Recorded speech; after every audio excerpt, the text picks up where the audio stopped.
اور یہاں سے ایسی قسم کی پابندیاں ان پر عائد کرنے کی باتیں کی جا رہی ہیں کہ جو صدیوں سے وہاں پر موجود روایات کا خاتمہ کیسے ممکن ہوگا. بہت سے زمانوں میں اس قسم کی کوششیں کی گئی لیکن وہ کوششیں نہیں کامیاب ہو رہی ہیں. غلام خان کے اوپر لوگ نکل آئے ہیں اور وہاں پر اضطراب ہے. جمرود کے اوپر لوگ نکل آئے ہیں, وہاں پر یہی اضطراب ہے کہ قدغنیں لگائی جا رہی ہیں عوام کے اوپر اور ان کو کوئی متبادل روزگار کی طرف کچھ بھی اشارے نہیں دیے جا رہے ہیں. تو یہ ساری صورتحال ہمارے ملک کی ہے. ہمارا اس کے لیے فکر مند ہونا ایک فطری امر ہے اور اس حوالے سے ہم یہ سمجھتے ہیں کہ جو بھی ہمارے مشترکات ہیں پارلیمنٹ کے اندر ہماری اس پر آواز ایک ہونی چاہیے اور ملک کے اندر بھی ایک خوشگوار سیاسی ماحول کی طرف ہمیں بڑھنا چاہیے. ظاہر ہے ہم اگر اختلاف نہیں ختم کر سکتے تو اختلافات کو نرم کر سکتے ہیں, رویوں کو نرم کر سکتے ہیں. کچھ ترجیحات ایسی ہوتی ہیں کہ ان ترجیحات کے لیے کچھ دوسری ترجیحاتوں کو معطل کرنا پڑتا ہے. تو اس حوالے سے ایک بہتری کی طرف جانے کا ایک سفر ہے اور اسی حوالے سے ہمارے انتہائی محترم مہمانان گرامی تشریف لائے ہیں جن کو میں خوش آمدید کہتا ہوں. باقی گفتگو آپ ان سے سن لیں گے. بہت بہت شکریہ. بہت شکریہ جی. بسم اللہ الرحمن الرحیم. بہت شکریہ مولانا فضل الرحمان صاحب جو جمعیت علماء اسلام فے کے لیڈر بھی ہیں اور ان کے ساتھی انہوں نے آج کھلے دلوں کے ساتھ ہمیں یہاں پہ خوش آمدید کہا. جس طرح کہ مولانا فضل الرحمان صاحب اور میں ذاتی طور پہ ہمارا تعلق ان سے بہت پرانا چلتا آ رہا ہے. بڑی مستفید گفت و شنید ہوئی. بحیثیت لیڈر آف دی اپوزیشن قومی اسمبلی میں ہم لوگ چاہتے ہیں کہ چاہے وہ JUI فے ہو, ہماری جتنی پارٹیاں ہوں, تحریک تحفظ آئین پاکستان کے تحت کہ ہم لوگ پاکستان میں آئین اور قانون کی پاسداری کے لیے ہماری یہ جدوجہد چلتی جائے. اور یہی میرے قائد جناب وزیر اعظم عمران خان صاحب کی بھی خواہش ہے, ہمارے تحریک قائد جناب اچکزئی صاحب کی بھی یہی خواہش ہے اور ہر ایک محب وطن پاکستانی کی بھی یہی خواہش ہے. یہ اس سلسلے کی کڑی ہے کہ آج بڑی طویل اور اچھی گفتگو ہماری ہوتی رہی اور یہ ہوتی بھی جائے گی آگے. JUI فے کا اپنا ایک سلسلہ, ایک جلسوں کا سلسلہ چل رہا ہے. تحریک تحفظ آئین پاکستان کا بھی ایک سلسلہ ہمارا اناؤنس بھی کیا ہے اور اس کو ہم لوگ انشاءاللہ عملی جامہ پہنا کے وہ جلسے بھی پورے پاکستان میں ہوں گے جس کا شیڈیول ہم نے جاری کیا. کنونشنز بھی پورے پاکستان میں ہوں گے. اہم بات یہ ہے کہ آج پاکستان میں آئین نامی کوئی چیز ہے ہی نہیں. آج آپ دیکھیں کہ پاکستان تحریک انصاف کے دفتر میں آج پریس کانفرنس بھی ہوئی. پریس کانفرنس کے بعد ہمارے ساتھی حماد حضرت صاحب آئے اور اس کے بعد اسلام آباد پولیس کا دھاوا جو سینٹرل آفس میں بولا گیا اس کی ہم لوگ شدید الفاظ میں مذمت کرتے ہیں. اسلام آباد پولیس بجائے اس کے کہ رؤوف حسن صاحب کے حملہ آوروں کا تعاقب کریں, جیو فینسنگ کریں, وہ انوسنٹ یعنی کہ بغیر کسی قصور والے شخص کے پیچھے, بے قصور شخص کے پیچھے لگے ہوئے ہیں. اس کی ہم لوگ مذمت کرتے ہیں. اس کے ساتھ ساتھ یہ بھی میں کہتا چلوں کہ چمن پہ جہاں پہ دھرنا ہو رہا ہے وہاں پہ ان لوگوں کے جائز مطالبات ہیں اور جس طرح کہ مولانا فضل الرحمان صاحب نے بھی کہا, فلور آف دا ہاؤس پہ میں نے اپنی تقریر میں کہا, میرے ساتھی میرے بھائی اسد کیسر صاحب نے بات کی, ان جائز مطالبات کے اوپر حکومت کو ضرور نظر ثانی کرنی چاہیے. بجائے اس کے کہ پاسپورٹ وہاں پہ استعمال کریں, وہ CNIC میں ہر وہ سیکیورٹی فیچر موجود ہے, اس کے اوپر ان کو اجازت ہونی چاہیے. وہاں پہ مارنگ بلوچ صاحبہ ہیں, ان کی پریس کانفرنس ہونی تھی کوئٹہ میں, ان کو نہیں کرنے دی. اسسٹنٹ کمشنر نے پریس کانفرنس کی جگہ کو سیل کر دیا, پریس کلب کو سیل کر دیا. کیوں؟ وہاں پہ اظہار رائے کی اجازت ہونی چاہیے. یہی حسن جمہوریت ہوتا ہے.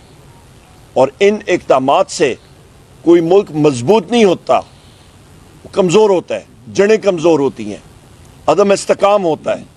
اور اس چیز کی ہم لوگ شدید مزاحمت کرتے ہیں. یہاں پہ پاکستان میں جمہوریت پھلے گی پھولے گی, سرمایہ کاری آئے گی. سرمایہ کاری آئے گی جہاں پہ آپ کا آئین اور قانون کی بالادستی ہوگی, وہاں پہ انویسٹمنٹ بہتر ہوگی, نوکری کے مواقع ہوں گے. اس موجودہ صورتحال میں نہ سرمایہ کاری ہو رہی ہے, کیونکہ دنیا جو ہے ان کو معلوم ہے کہ اس وقت پاکستان میں عدل و انصاف کی کوئی وہ چیز کرن نظر نہیں آ رہی.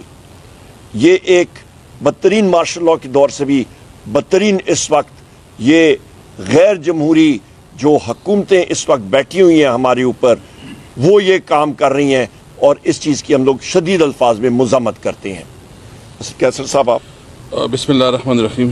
سب سے پہلے تو میں مولانا فضل الرحمان صاحب کا بہت شکریہ ادا کرتا ہوں کہ بہت محبت سے, بہت کھلے دل سے انہوں نے ہمیں ویلکم کیا, اور ہمارے جو ایشوز ہیں, جو ہمارے مشترکات ہیں, اس پہ ہماری ڈسکشن رہی.